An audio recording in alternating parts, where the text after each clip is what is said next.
Kailian, nitong mga nakaraang taon ay unti-unti na nating napapansin ang mga positibong pagbabago ng hospital pagdating sa iba't ibang proseso dahil sa performance governance system. May 10 na key areas sa ating strategic change agenda. Ito ay customer or patient service, treatment or healthcare, ethical research, community advocacy or engagement, procurement, information technology, infrastructure, training, human capital, at finance. Pagdating sa customer or patient service, masaya ang mga kliyente at pasyente sa pamamagitan ng mga sistemang pangkalusugan na nakatuon sa mga tao or people-centered. Sa treatment or healthcare, advanced at patuloy na pag-upgrade, komprehensibo, paggamit ng pinakamataas na pamantayan ng etika, implementasyon at pagpapanatili ng quality management system, health risk management, at occupational health safety.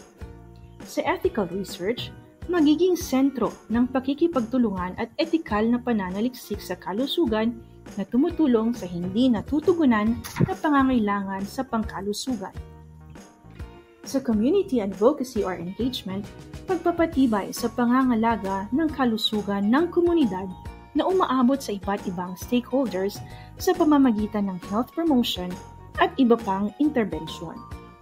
Sa procurement naman, organisado at malinaw na proseso ng procurement batay sa proper forecasting sa mga deadlines at pangangailangan ng mga iba't ibang opisina.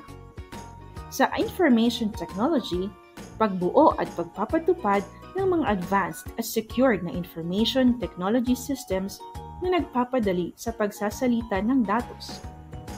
Sa infrastructure, may maayos na plano para sa pagpapaunlad ng infrastruktura batay sa mandato ng hospital. Sa training, akreditadong pagsasanay ng mga professional sa medisina, nursing at allied health workers upang isama ang iba pang internship programs mula sa affiliated higher educational institutions. Sa human capital, mga kawani na mataas ang kasanayan na may karagdagang pagsasanay sa kanilang ralangan ng espesyalisasyon. At sa finance, maayos at tumatagal na sistema ng pamamahala ng pondo upang maghatid ng pantay na serbisyong pangkalusugan. Created using Powtoon.